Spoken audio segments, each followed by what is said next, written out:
Eu vou começar comentando sobre a prova, certo?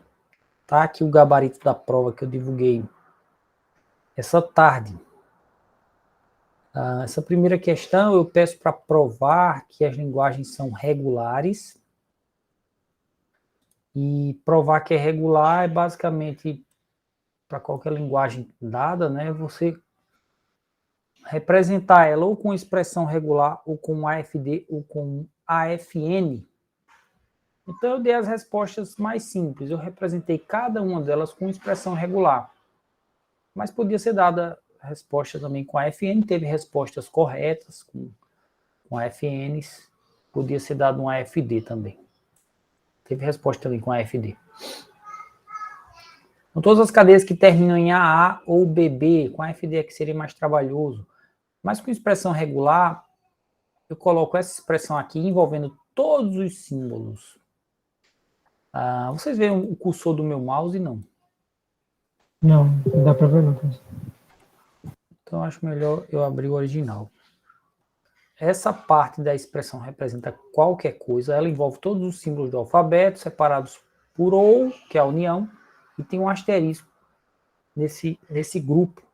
Isso quer dizer que ele pode repetidamente pegar ou um símbolo ou outro, né? São 4 símbolos. Aí isso permite gerar qualquer cadeia aqui no começo. Mas no final pode ter AA ou BB. Isso quer dizer que toda cadeia que essa expressão representa termina com AA ou BB. Fica simples com expressão regular. Essa letra B eram cadeias com uma quantidade par de símbolos, então você gerava de 2 em 2. Sempre você coloca um asterisco para gerar quantas repetições você quiser disso, mas aqui dentro ele sempre gera 2, 6. Não precisava permitir nenhum outro símbolo, as cadeias formadas apenas por 6. E a quantidade de símbolos é par. Ou seja, a quantidade de símbolos C, né, no final das contas. Essa letra C eu me atrapalhei no item 3, né? Estava errado lá, mas eu corrigi durante a prova. Pede para gerar uma sequência. São cadeias que seriam geradas em 3 etapas, digamos assim. Cada uma dessas cadeias seria gerada passando por essas 3 etapas. Primeira etapa é gerar uma sequência de A ou B. Essa sequência tem um tamanho qualquer, então quantidade qualquer de símbolos A's ou B's, só não pode ser vazia. Aí como é que eu fiz aqui na resposta? Você gera um caractere, um símbolo, pode ser A ou B, né? Isso aqui garante que vai ter um símbolo, A ou B. E depois você gera A ou B em qualquer quantidade, colocando A ou B asterisco. Mesma explicação que eu dei acima, isso permite gerar quantas vezes você quiser, repetidamente, uma escolha de A ou B. Uma escolha entre um desses 2 símbolos. Depois gera um ponto, aí o ponto está aqui, sem nenhum operador, ele só está assim, implicitamente ele está concatenado com o que vem antes, né? Depois vem o C à direita, também tem uma concatenação. Mas do jeito que está o ponto, aparece só uma vez, então tem que ter um ponto e só um ponto. Depois vem uma sequência com uma quantidade qualquer de 6. Então aqui é uma quantidade qualquer mesmo, pode ser inclusive vazia. Então é ser asterisco mesmo. Bem simples, sem mistério. Você representou essa ideia, nessa descrição aqui de uma linguagem. Você representou essa linguagem com expressão regular, ela é regular. Ponto final. Essa questão 2, qualquer dúvida vocês podem perguntar, certo? Eu estou querendo passar mais rápido pela prova para a gente ainda ver um assunto novo. E Ok, aí, a gente pode focar no que vocês tiverem dúvida aqui dessas respostas. Aqui a gente tem um AFN e ele tem transição vazia, epsilon. E eu quero converter para um AFD. O estado inicial tem que ser o Q0. Na verdade, o fecho vazio de Q0. Mas como Q0 não tem transição vazia, o fecho vazio de Q0 dá Q0. Eu Até deveria ter colocado assim a resposta. Então, um estado no AFD vai ser um conjunto, né? Já expliquei isso. Então, aqui vai ser o conjunto Q0, é o estado inicial. E aí você vai ter que fazer a tabela primeiro, para depois responder o estado de aceitação. Não dá para fazer isso de cara, não. Então você vai fazer a tabela, coloca o Q0 aqui. Para o símbolo A, vai para onde? Só pode ir para Q0. Para o símbolo B, só pode ir para o Q1. Claro que isso é feito olhando aqui para o autômato aqui em cima. Aí surgiu o estado Q1, aí você vai fazer essas transições, deu conjunto vazio e conjunto Q2, Q4. Veja bem, em cada um desses passos, e alguns responderam direitinho na prova, você calcula o fecho vazio desse conjunto. Só que nesses primeiros aqui vai dar o próprio conjunto. Fecho vazio de Q0, o conjunto Q0 é Q0, porque não tem transição vazia, a gente já viu quando eu expliquei aqui, ó. Mas em algum momento vai ser útil. Quando? Quando tiver uma transição vazia em algum desses estados que está nesse conjunto, certo? Aqui o Q2 e Q4, nenhum deles tem transição vazia. Então não precisa nem calcular o fecho vazio, porque dá o próprio conjunto Q2 e Q4. Aqui deu o conjunto vazio, ele é um estado, certo? E alguns erraram nisso. Ele é um estado. Ele é um conjunto, então ele é um estado. Porque o conjunto de estados desse aqui vira um estado no novo. Você coloca vazio, aí transição A não vai para lugar nenhum, transição B também não. Então, no fundo, isso aqui vai no novo autômato, né? Vai virar um estado que para o símbolo A vai para ele mesmo, para o símbolo B vai para ele mesmo. Tá? Ele é um estado. Q2, Q4, aí você tem que olhar para o Q2 e depois para o Q4. Né? O que acontece quando lê o símbolo A? O Q2 vai para Q3, eu coloquei aqui Q3. E o Q4 não tem transição para o símbolo A, então fica só Q3 mesmo. Mas eu calculo o fecho vazio do Q3, e aqui é importante calcular, porque Q3 tem transição vazia. E o fecho vazio do Q3 vai dar o conjunto Q3, Q1. Quer dizer, o Q3, sem ler símbolo, pode ficar nele, ok? Ou pode mudar para o estado Q1, com a transição vazia, sem ler símbolo. Então, esse é outro ponto que alguns erraram, um ponto importante aí. Então, não vai ter o estado conjunto Q3 sozinho, não tem. Tem o estado Q3, Q1. Aqui, calculando, deu a mesma coisa, Q3, Q1. Aí você acrescenta a linha para o Q3, Q1, aí faz as transições para o símbolo A. Nem Q3, nem Q1 tem. Nenhum deles tem transição para o A, então dá o conjunto vazio, que é um estado no novo autômato, sim. E para o símbolo B dá Q2, Q4, que já apareceu antes, aí encerrou o processo. Como é que eu sei quem é estado de aceitação aqui? É quem já era estado de aceitação. Ou melhor, todo conjunto que tem algum estado de aceitação desse autômato AFN original, de origem, né, de partida. Então, Q3 é o estado de aceitação. Então, aqui, qualquer conjunto que tivesse Q3, eu ia considerar como estado de aceitação. No caso, só foi esse mesmo. Então, ficou Q3, Q1. Mas se tivesse, digamos, Q3, Q0, se tivesse aparecido na tabela, ele ia ser um estado de aceitação. Se tivesse, mas não teve, então... Ó, só surgiu aqui o Q3, Q1, então é só o Q3, Q1 mesmo. E é isso, não precisa desenhar, mas se você desenhar, seriam 5 bolinhas para os 5 estados, né? Você ia ligar com uma setinha, com o símbolo A de Q0 para Q0, ia ser um loop, né? Com o símbolo B de Q0 para esse conjunto Q1, o símbolo B. De Q1 para um estado que representa isso aqui, o conjunto vazio, certo? Uma setinha para o símbolo A, nesse caso. E assim sucessivamente. Certo?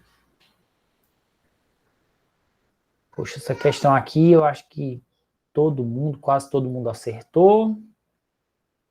Eu acho que foi todo mundo mesmo. Então não tem mistério, você só tinha que escolher uma cadeia, certo? É só você imaginar um caminho aqui no autômato. Por exemplo, se eu for de Q0 para Q1, eu teria que ler o símbolo B, né? Então, eu vou criar uma cadeia que começa com B. Depois de Q1 para Q2, tem que ter B. Q2 para Q3, tem que ter A. A minha cadeia começaria BBA. Eita, mas tem que ter 5 símbolos ou mais. Então, de Q3 eu vou ter que voltar aqui para o Q1. Depois Posso colocar o que na cadeia? Qualquer coisa que leve para outro estado, né? Então, se eu colocar BB na cadeia, por exemplo, eu posso fazer esse caminho de baixo, ó, Q4, Q3, que termina na aceitação. Então, minha cadeia ficaria BBA, BB. Foi aqui eu escolhi, BBA, BB. E aqui eu mostro o passo a passo do caminho de aceitação, da computação de aceitação.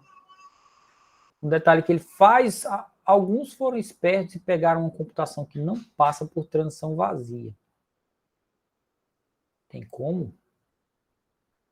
Alguns conseguiram sim, fazendo esse loop aqui do Q0 e tal.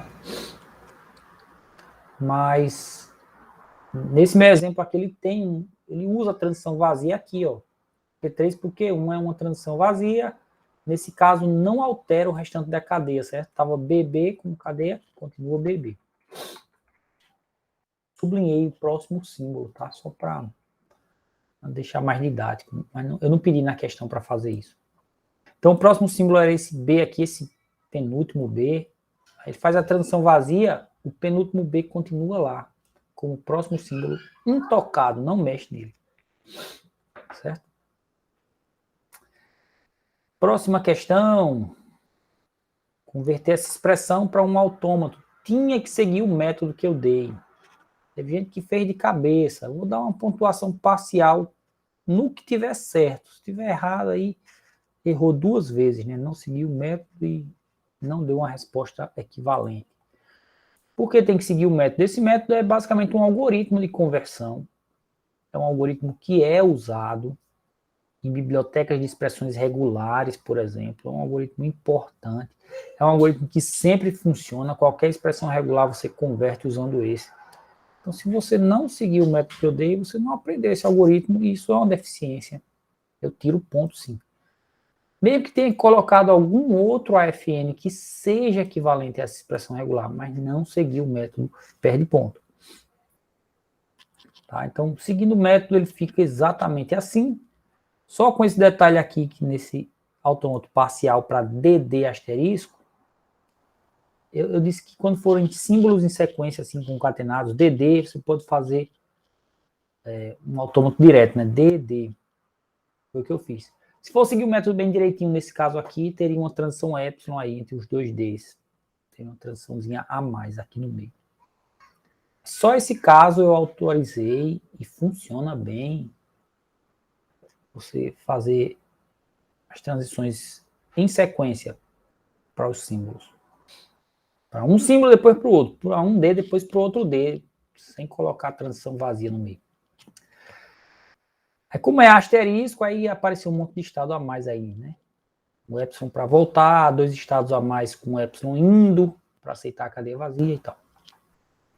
E a resposta final é a concatenação entre eles, gente. Teve gente que fez como se fosse a união entre as expressões, aí colocou essas ligações epsilon em paralelo para levar para um ou para o outro ou para o outro. Não, é em sequência, é concatenação entre os três. A expressão regular é isso, é a concatenação do asterisco com D ou C com DD asterisco, certo? Tem que ficar encadeado no autômato final. Questão 5 de máquina de Turing. Bem, é uma questãozinha trabalhosa, mas que vocês sabem fazer, acho que não tem mistério. Vocês podem ver aí a resposta e acompanhar os detalhes.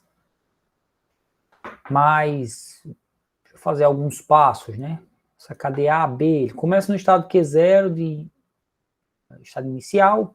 A cadeia está aqui na fita, né? E a gente representa a direita do Q0, isso. Na verdade, eu sublinhei o próximo símbolo. Esse símbolo não é nem a direita nem a esquerda, ele é o próximo. Aparece representado no lado direito aí, mas ele é o próximo, ele é o atual. Ele não está bem à direita nem bem à esquerda, não. Q0 está olhando para ele, digamos. Tá? Q0 vendo o símbolo A. Ah, sim, e o lado esquerdo tem infinitos símbolos brancos. É importante lembrar que é infinito, porque ele vai chegar a andar à esquerda do branco, aí vai ficar com outro branco lá. Isso acontece aqui, ó. Ele foi mais à esquerda ainda do que o símbolo branco, que esse primeiro símbolo branco.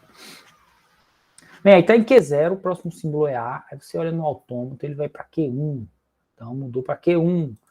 Escreve no lugar do Azinho um Azão, aí no lugar do Azinho ficou um Azão, digamos que ele ficaria aqui, né? Mas só que anda para a direita, aí anda para a direita, é como se o Q1 pulasse ele, aí o A veio para cá, para trás, para a esquerda. O Q1 pulou e está olhando para o próximo símbolo, que é o B. Aí Q1 para o símbolo B, tem uma transição que leva para o Q4, aí eu mudei para o Q4. No lugar do Bzinho, reescreveu um B, porque é o que a transição mandou. E a transição andou para a esquerda, aí o estado meio que pulou para cá, para trás do A. Ficou o estado aqui, o próximo estado é Q4, né? Então mudou para Q4. E o A voltou a aparecer aqui, como o símbolo atual, na verdade. Aí Q4 para o símbolo Azão, né? O A maiúsculo. Permanece em Q4, troca Azão por Azão, anda para a esquerda. Aí veja que ele permaneceu em Q4.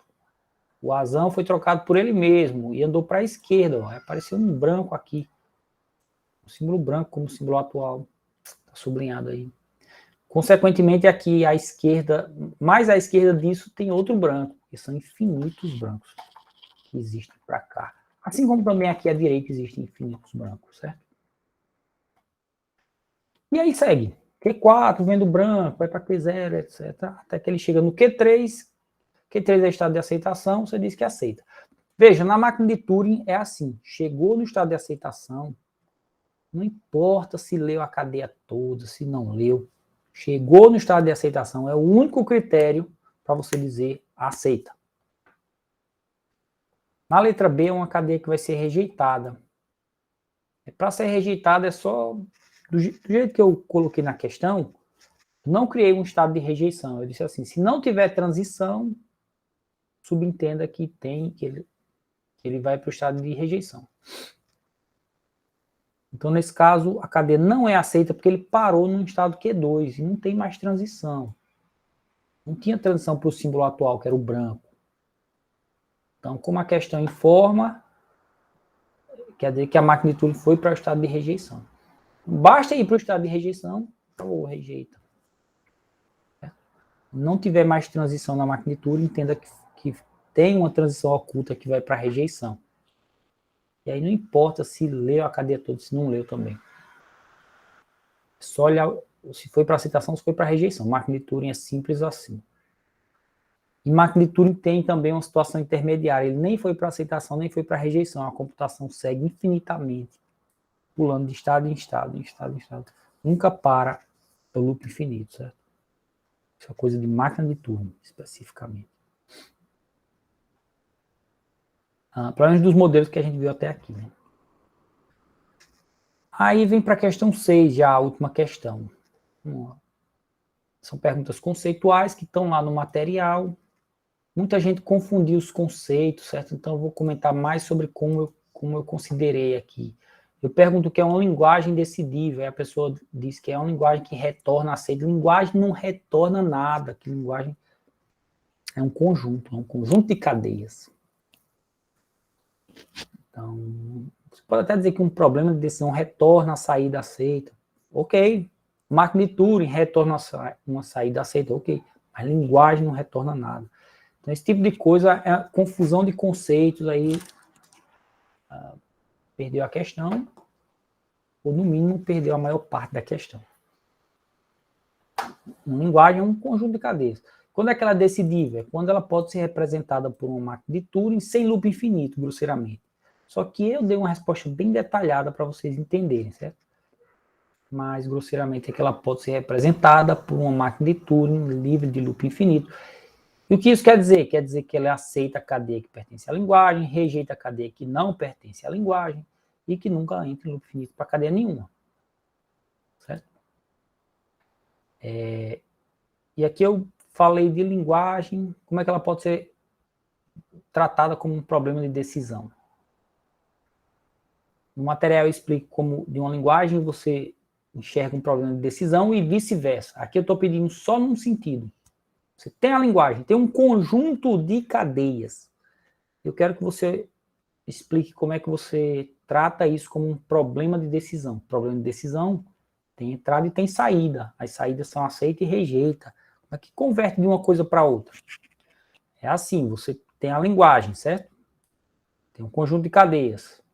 Eu vou dizer que o meu problema de decisão é uma coisa que tem entrada e saída desse jeito. A entrada do problema de decisão é uma cadeia qualquer do alfabeto. E a saída do meu problema de decisão vai ser aceita só para aquelas cadeias que são da linguagem, especificamente. E rejeita para as cadeias que não são da linguagem. Aí eu transformei uma linguagem que é um conjunto no problema de testar quais cadeias estão ou não estão naquele conjunto. Grosseiramente é isso. Você podia dar uma resposta mais simples, mas eu deixei aqui bem detalhada por questões didáticas, para vocês entenderem. Certo? Última questão. Como usar o lema do bombeamento para provar que uma linguagem não é regular? Essa receita não funciona para toda linguagem que não é regular, não, tá? Mas foi o caso que eu fiz em sala de aula. Eu quero uma resposta relativamente genérica, não uma resposta específica apontando para aquela linguagem que era AN, BN, NAs com NBs, tipo 5As com 5Bs, essa seria uma cadeia que pertence à linguagem, né? A linguagem ANBN. Não quero que você referencie essa linguagem ANBN. Quero mais geral. Então você pega uma linguagem qualquer que você quer provar que não é regular. Se ela realmente não é regular, né? Você pode seguir esse processo. Você assume que ela é regular.